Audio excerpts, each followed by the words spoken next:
यह व्रत भाद्रपद शुक्ल तृतीया को किया जाता है। पूजा विधि विधान।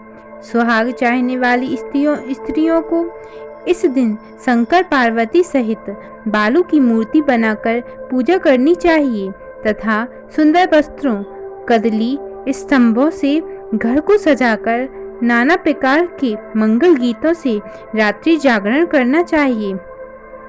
समस्त सुहाग सामग्री पार्वती जी को तथा धोती अंगोछा शिव जी को चढ़ाया जाता है। फिर 13 प्रकार के मीठे व्यंजन बनाकर उस पर रुपए रखकर बायना निकालकर सासू जी के पैर छूकर दें। पूजन के बाद कथा सुने। इस व्रत को करने वाली स्त्रियां पार्वती के समान सुखपूर्वक पति रमण करके शिवलोक को जाती हैं। कथा। शंकर जी ने पार्वती को कहा कि एक बार तुमने हिमालय पर्वत पर जाकर गंगा के किनारे मुझको पति रूप में पाने के लिए कठिन तपस्या प्रारंभ की थी। उसी घोर तपस्या के समय नारद जी हिमालय के पास गए तथा कहा कि विष्णु भगवान आपकी कन्या के साथ विवाह करना चाहते हैं। नारद की बनावटी बात को तुम्हारे पिता ने स्वीकार कर लिया। फिर नारद जी विष्णु के पास गए और कहा कि आपका विवाह हिमालय ने पार्वती के साथ करने का निश्चय किया है, आप इसकी स्वीकृति दें। नारद जी के जाने के पश्चात पिता हिमालय तुम्हें भगवान विष्णु के साथ निश्चित किया गया, विवाह संबंध बतलाया। यह बात सुनकर तुम्हें अत्यंत दुख हुआ। एक सखी के द्वारा दुख का कारण पूछे जाने पर तुमने कहा कि मैं इधर भगवान शंकर के साथ विवाह करने के लिए कठिन तपस्या कर रही हूँ, इधर हमारे पिताजी विष्णु के साथ संबंध करना चाहते हैं। तुम मेरी सहायता करो, अन्यथा मैं प्राण त्याग दूंगी। सखी ने धीरज देते हुए कहा, मैं तुम्हें ऐसे वन में ले चलूंगी कि तुम्हारे पिता को पता न चलेगा।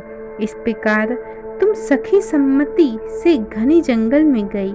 इधर तुम्हारे पिता हिमालय घर में इधर उधर खोजने पर जब तुम्हें ना पाए तो बहुत चिंतित हुए, क्योंकि नारद से विष्णु के साथ विवाह करने का वचन दिया था। वचन भंग की चिंता ने उन्हें मूर्छित कर दिया। तब सभी पर्वत यह तथ्य जानकर तुम्हारी खोज में लग गए। उधर सखी सहित तुम सरिता किनारे की एक गुफा में मेरे नाम पर तपस्या करने लगी।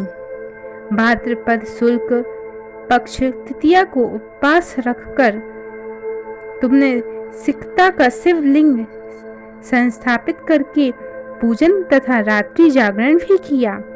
तुम्हारे इस कठिन व्रत के कारण मुझे तुरंत तुम्हारे पूजन स्थल पर आना पड़ा।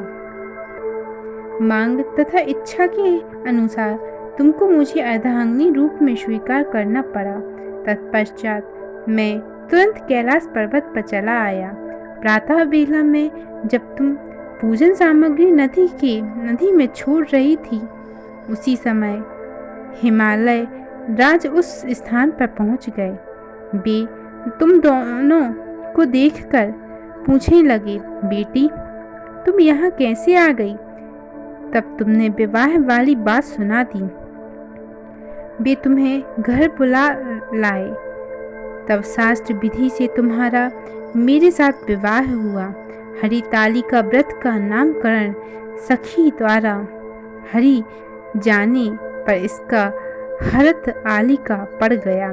शंकर जी ने पार्वती से यह भी बताया कि जो स्त्री इस व्रत को परम श्रद्धा से करेगी उसे तुम्हारे समान ही अचल सुहाग मिलेगा। बोलो शिव भगवान माता पार्वती की जय।